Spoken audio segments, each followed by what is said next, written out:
पुराण में वर्णन किया है, अगर नंदी गण नहीं होता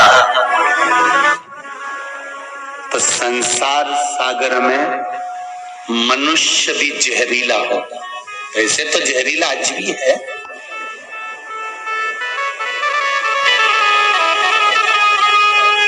बस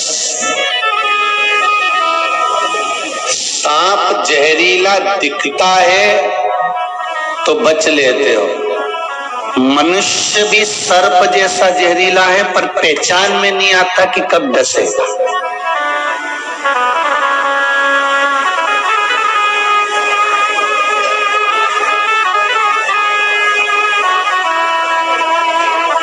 अगर नंदी नहीं होता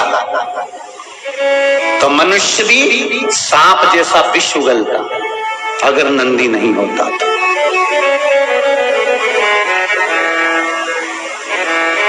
स्कंद पुराण कह रही है, शिव पुराण कह रही है, वायु पुराण कह रही है, भविष्य पुराण कह रही है, लिंग पुराण, नर्मदा पुराण, इन पुराणों को उठाकर देखिए, इसमें कितना सुंदर संवाद मिलता है कि जब देवता और राक्षसों ने मिलकर मंथन करा और उस मंथन में सबसे पहले विष निकला, और जब गौ माता के बाद जब विष निकला उस विष को भगवान देवाधिदेव महादेव के पास भेज दिया गया,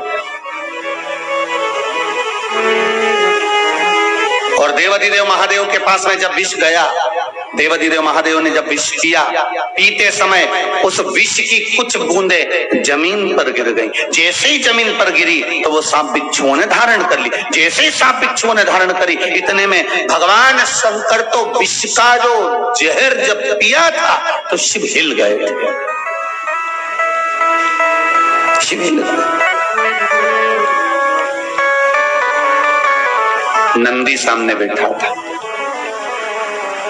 शिव का गण, नंदी ने देख लिया कि मेरे देवाधिदेव महादेव क्या कर रहे हैं, विष पीते पीते जमीन पर गिरा रहा है, भूमि पर गिरा रहा है, और भूमि पर विष गिर रहा है, और ये सांप बिच्छू ना जाने कौन कौन कौन कौन इसको ले जा रहे हैं, और ये जहरीले होते जा रहे हैं। और अगर इतने सारे सब जहरीले इकट्ठे हो जाएंगे तो फिर ये संसार रहेगा कहां।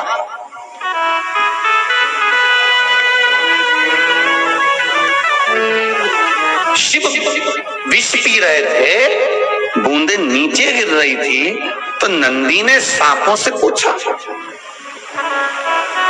देखिए गण किसको कहते हैं, जरा बहुत ध्यान देना, केवल एक का हित नहीं, संपूर्ण संसार का हित भगवान शंकर के गणों ने करा। अगर भगवान शंकर के गण नहीं होते तो शायद हम रहने का तरीका भूल गए होते। रहने का तरीका कोई सिखा सकता है तो शंकर के गण सिखा सकते हैं।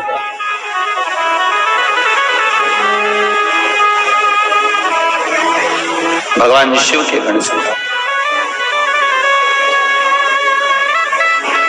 नंदी ने सांप से पूछा, क्या कर रहे हो तुम, ये क्या कर रहे हो। सर्प कहते हैं, नंदीवर तुमको नहीं मालूम, शिव जी के मुख से जो विष गिर रहा है ये प्रसाद हो गया, इस प्रसाद को हम पा रहे हैं। नंदी ने कहा, भगवान शंकर के पास में विष आया है पीने के लिए, प्रसाद देने के लिए नहीं। कोई कोई प्रसाद ऐसा होता है जिसको स्वयं को लेना पड़ता है, दूसरे को नहीं दिया जाता, जैसे पशुपति व्रत का प्रसाद।